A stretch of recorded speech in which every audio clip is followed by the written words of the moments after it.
नमस्कार. संस्कृतमध्ये एक वर्ड घेऊन त्याचे किती वेगवेगळे फॉर्म्स बनवता येतात, कधी विचार केलाय? म्हणजे लिहिणे या क्रियापदापासून लिहिणारा, लिहिण्यासाठी, लिहिण्यायोग्य हे सगळं कसं बनत असेल? या सगळ्याच्या मागे एक छोटी पण पॉवरफुल गोष्ट आहे, प्रत्यय. इंग्लिशमध्ये ज्याला आपण सफिक्स म्हणतो.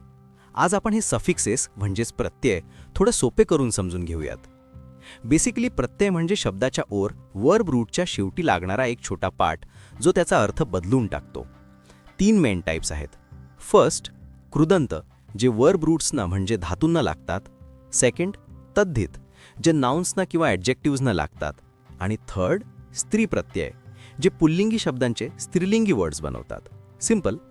चला एक एक करून समजून घेऊ. ओके, सो इमॅजिन एक मुलगा पुस्तक वाचतोय. The reading boy. हे रीडिंग कसं म्हणायचं? इथे कामाला येतो शत्रू प्रत्यय. हा एक प्रेझेंट कंटिन्युअस टेन्स सारखा आहे. जसं पठ म्हणजे वाचणे, त्याला शत्रू लावला की होतो पठत म्हणजे वाचणारा. सो वाचणारा मुलगा झाला पठन बालकः. पळणारा झाला धावन.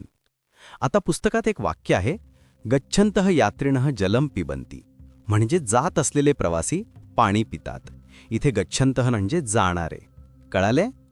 आता या शत्रूचा एक कझिन आहे, शानच. काम सारखंच, पण तो फक्त आत्मनेपद वर्ब्स सोबत वापरतात.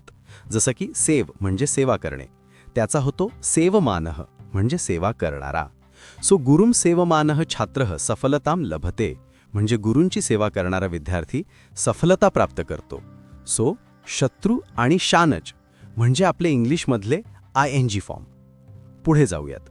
आता समजा तुम्हाला म्हणायचं आहे की हे काम करायला पाहिजे, यू शूड डू धिस. या शूडसाठी संस्कृतमध्ये 2 सुपर युजफुल प्रत्यय आहेत, तव्यत आणि अनियर. फॉर एक्झाम्पल, पठ धातूला तव्यत लावला तर होतो पठितव्यम, म्हणजे वाचण्यायोग्य और वाचायलाच पाहिजे. एक इंटरेस्टिंग गोष्ट आहे, जेव्हा हा प्रत्यय वापरतात तेव्हा वाक्य पॅसिव्ह व्हॉइसमध्ये म्हणजे कर्मवाच्यमध्ये जातं. फॉर इन्स्टन्स, रमया लेखाः लेखितव्याः, म्हणजे रमाने लेख लिहिले पाहिजेत. इथे रमा हा सब्जेक्ट तृतीया विभक्तीमध्ये गेला आहे. हा थोडा ॲडव्हान्स्ड कॉन्सेप्ट आहे, पण लक्षात ठेवा की तव्यत हा शुड बी डनचा सेन्स देतो.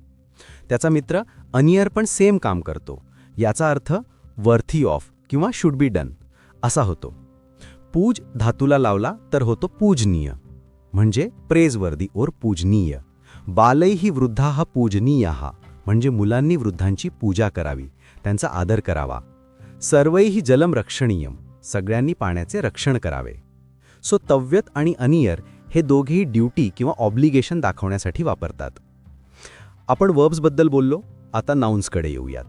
समजा तुम्हाला म्हणायचं आहे की बुद्धी असलेला माणूस किंवा पैसे असलेला माणूस.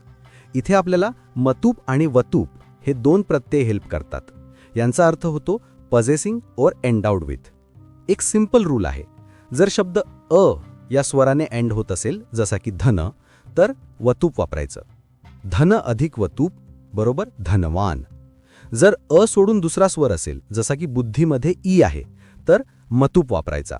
बुद्धी अधिक मतूप म्हणजे बुद्धिमान. सिंपल लॉजिक आहे. धनवान, बलवान, शक्तिमान, बुद्धिमान हे सगळे वर्ड्स इथूनच आलेत. सो बुद्धिमान नरह म्हणजे बुद्धी असलेला माणूस.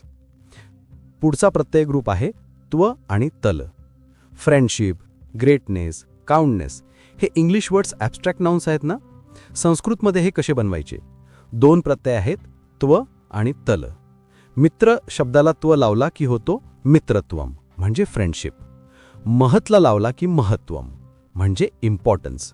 लक्षात ठेवण्यासारखी गोष्ट म्हणजे त्व प्रत्यय लावल्यावर तो वर्ड नेहमीच न्यूटर जेंडर म्हणजे नपुंसकलिंगी होतो. आता दुसरा आहे तल.